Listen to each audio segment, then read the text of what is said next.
The backroom of the Greenwich Village speakeasy, the Velvet Shadow, was Frank Costello's sanctuary. Here, amidst the lingering scent of bourbon and stale cigar smoke, he made decisions that shaped the city. On this particular Tuesday night, the only other man in the room was his consigliere, Vincenzo the Oracle Bellini. Vincenzo was more than a right-hand man, he was a brother, a confidant, a man who had stood by Costello's side through assassinations, Senate hearings, and countless wars.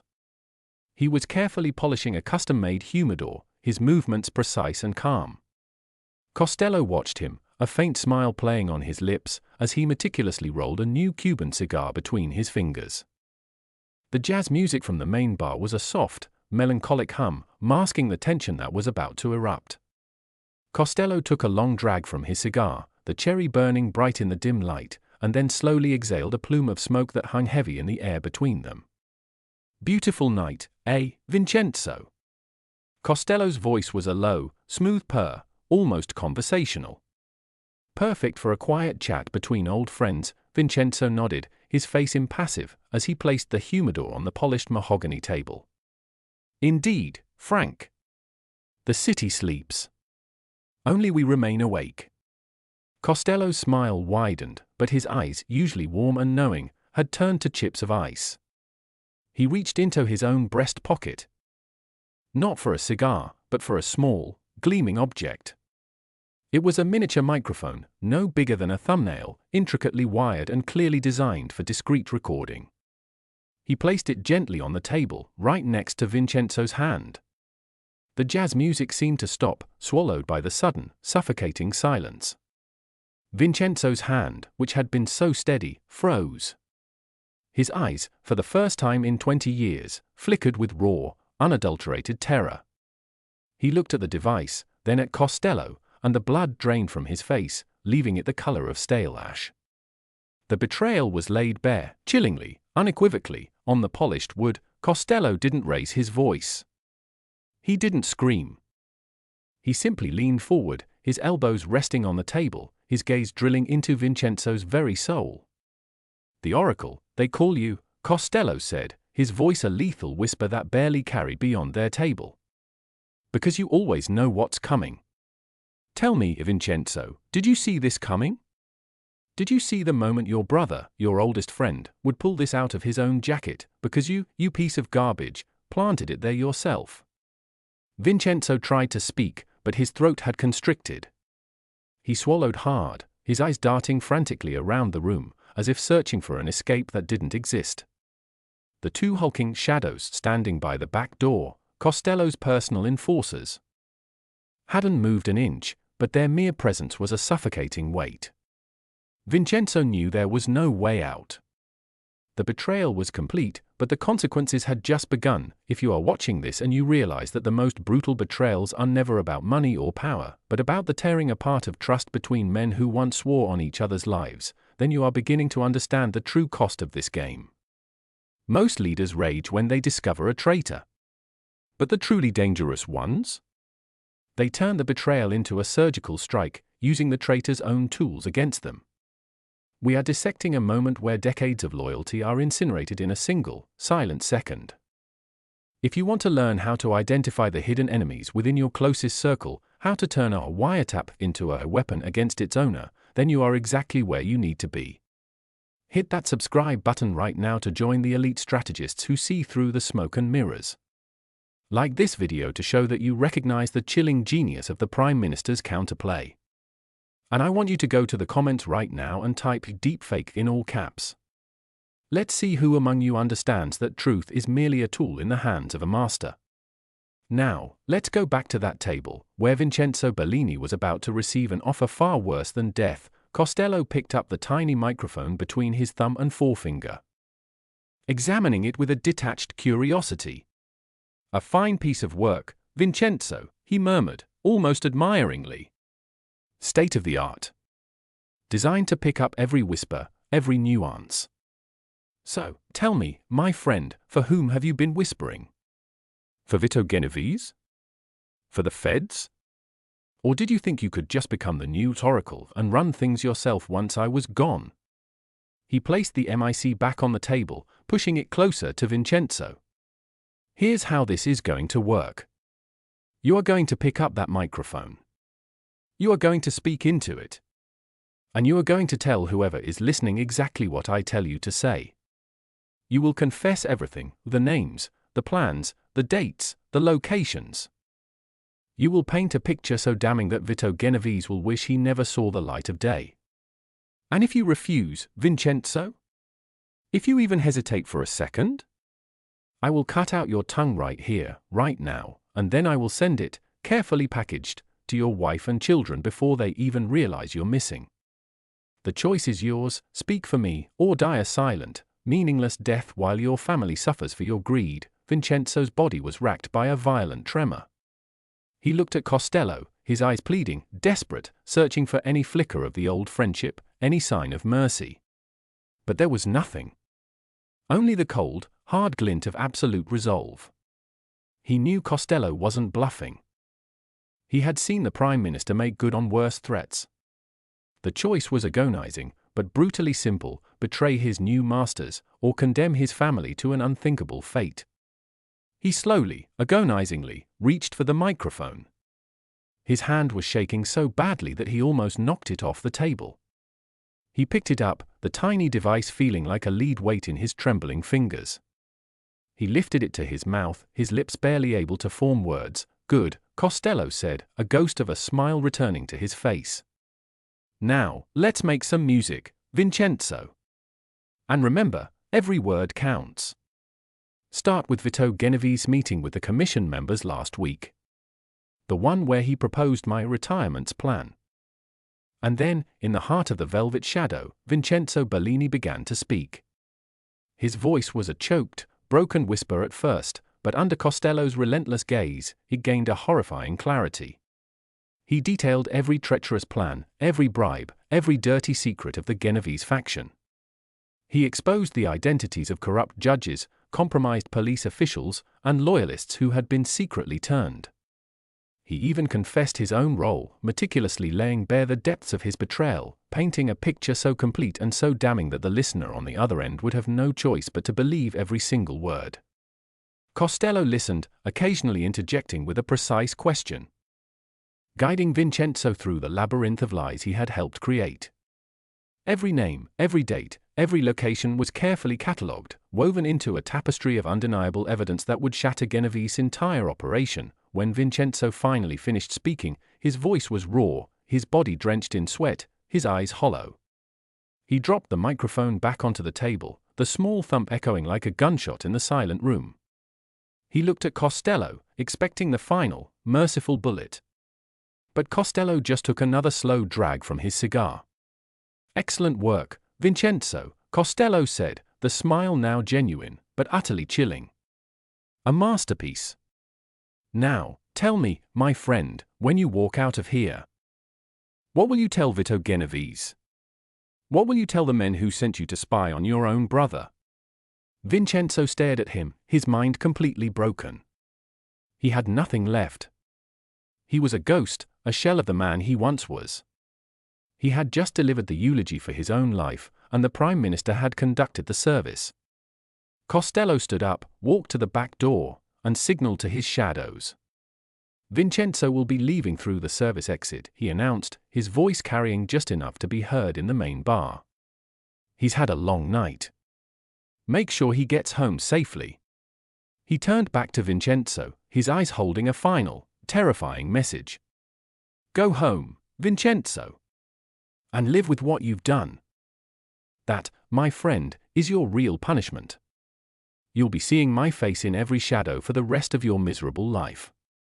Costello walked out, leaving Vincenzo Bellini alone in the velvet shadow, a man whose tongue was intact, but whose soul had been surgically removed. The city was about to burn, and Vincenzo had just poured the gasoline.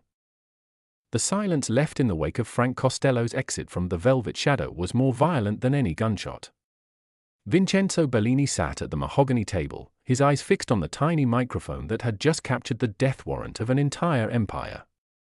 He was a man who had built his reputation on knowing the future, but in that moment, he realized he had no future at all.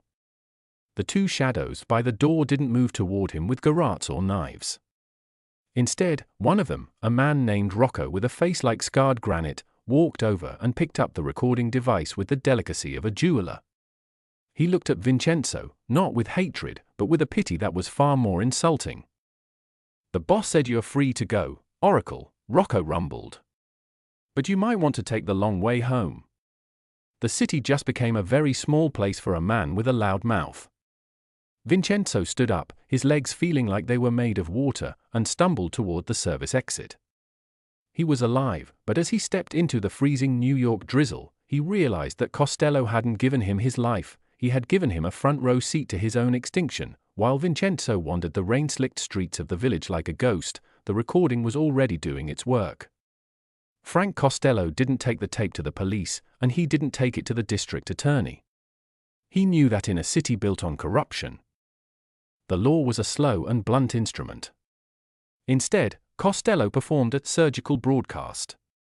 Within 30 minutes, copies of that recording, vividly detailing every bribe, every secret meeting, and every betrayal, were delivered to 3 very specific locations: the home of Vito Genovese, the private office of the FBI's regional director, and the mailbox of the city's most aggressive investigative journalist. Costello wasn't just starting a fire, he was detonating a psychological bomb in the center of the underworld. He knew that by the time Genovese heard Vincenzo's voice detailing their plans, the paranoia would do more damage than any hit squad ever could, the 3 pillars of the Costello collapse. Frank Costello's retaliation wasn't a street war, it was a total systemic failure of the Genovese infrastructure. By using the Oracle's own words, he triggered a chain reaction that dismantled decades of work in a single night, the internal purge. When Vito Genovese heard his most trusted spy confessing their secrets on tape, he didn't just target Vincenzo. He began to question everyone. Within hours, the Genovese family was devouring itself. Captains were turning on lieutenants, and soldiers were disappearing as Vito tried to plug the leaks that Costello had already blown wide open. The legal avalanche, the FBI, faced with a recording that named names, dates, and bank accounts, had no choice but to act immediately to save face.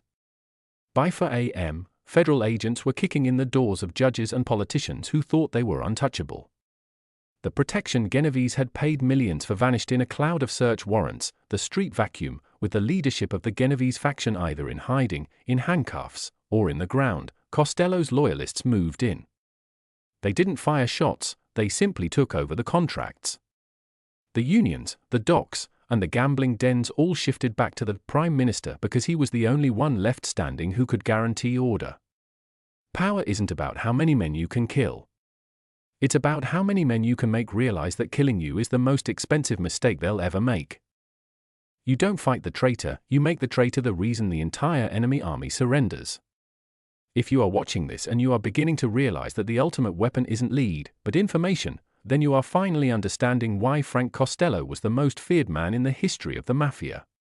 He didn't just find a wire, he turned that wire into a noose for everyone who had ever dared to conspire against him. Most bosses react with their hearts, but Costello reacted with his ledger. If you want to learn how to create a fail-safe system in your own business, how to make sure that a betrayal actually increases your power, then you are in the right place. Hit that subscribe button right now to join the ranks of the elite who play the game 3 moves ahead. Like this video to show that you value the surgical strike over the random massacre. And I want you to go to the comments right now and type Oracle in all caps. Let's see who among you is ready to turn their enemy's greatest weapons into their own greatest assets. Now, let's see the final, chilling fate of Vincenzo Bellini. Vincenzo finally reached his home in a quiet, upscale neighborhood in Westchester just as the sun was beginning to bleed through the gray clouds. He expected to find his house surrounded by Genovese hitmen. He expected to hear the screams of his family. Instead, he found his front door wide open. The house was silent. He ran inside, his heart hammering against his chest, screaming his wife's name. He found her in the kitchen, sitting at the table, perfectly safe, drinking a cup of coffee. But she wasn't alone. Sitting across from her, wearing his coat and holding a small gift box, was Frank Costello. The sight was more terrifying than a dozen gunmen. Vincenzo froze in the doorway, his breath hitching. Costello didn't look up. He was showing Vincenzo's daughter how to use the fountain pen he had just gifted her. "It's a fine instrument," Costello said, his voice as soft as velvet. "It can write laws, or it can sign death warrants. It all depends on the hand that holds it." Costello finally looked at Vincenzo, and the pity in his eyes was absolute. "Your family is safe, Vincenzo. I moved them to a hotel in the city an hour ago, then brought them back once the neighborhood was cleared of Vito's scouts. I didn't touch a hair on their heads. Why would I? They are innocent. You, however, are a ghost." Costello stood up and walked toward Vincenzo, stopping just inches away. He reached out and straightened Vincenzo's disheveled tie. "Vito thinks you're dead. The feds think you're their star witness. And your family? They think you're a hero who saved them from a misunderstanding. But you and I know the truth. You're the man who talked. And in our world, a man who talks is a man who no longer has a voice." Costello leaned in and whispered the final sentence that would define the rest of Vincenzo's life: "I'm leaving you here. Vincenzo. I'm leaving you with your money, your house, and your family. But every time your wife looks at you, you'll wonder if she knows. Every time the phone rings, you'll wonder if it's Vito. Every time you close your eyes, you'll see that microphone on the table. You'll live to be 100, and every single second of it will be a prison of your own making." Costello walked out of the house, his footsteps light on the gravel driveway. He didn't need to look back. He knew that Vincenzo Bellini, the Oracle, was finished. He had been executed without a single drop of blood. The Prime Minister had maintained his image as a man of peace while systematically erasing his greatest rival and his closest friend. He had used the wire to pull the world apart, and then he had sewn it back together in his own image. As the weeks passed, the Genovese Empire continued to crumble. Vito Genovese was eventually hauled away in handcuffs, his power broken by the very recordings Costello had leaked. The city returned to a state of Costello peace, a quiet, ordered era where the Prime Minister ruled from the shadows of Lakeland and the Velvet Shadow. He had proven that the most dangerous man isn't the one with the biggest gun, but the one who knows everyone's secrets and has the discipline to use them at exactly the right moment. The story of the Oracle's silence became a warning to every soldier in the 5 families. It wasn't a story about a hit, it was a story about the psychological cost of betrayal. It taught them that Frank Costello didn't just kill his enemies, he made them regret being born. He had mastered the ultimate art of power, the ability to turn a man's own tongue into the weapon that destroys him. And as Costello sat in his garden, watching the sunset over the city he owned, he knew that his shadow had never been longer, and his throne had never been more secure. The wire was dead, but the message was louder than ever: the House of Costello always wins.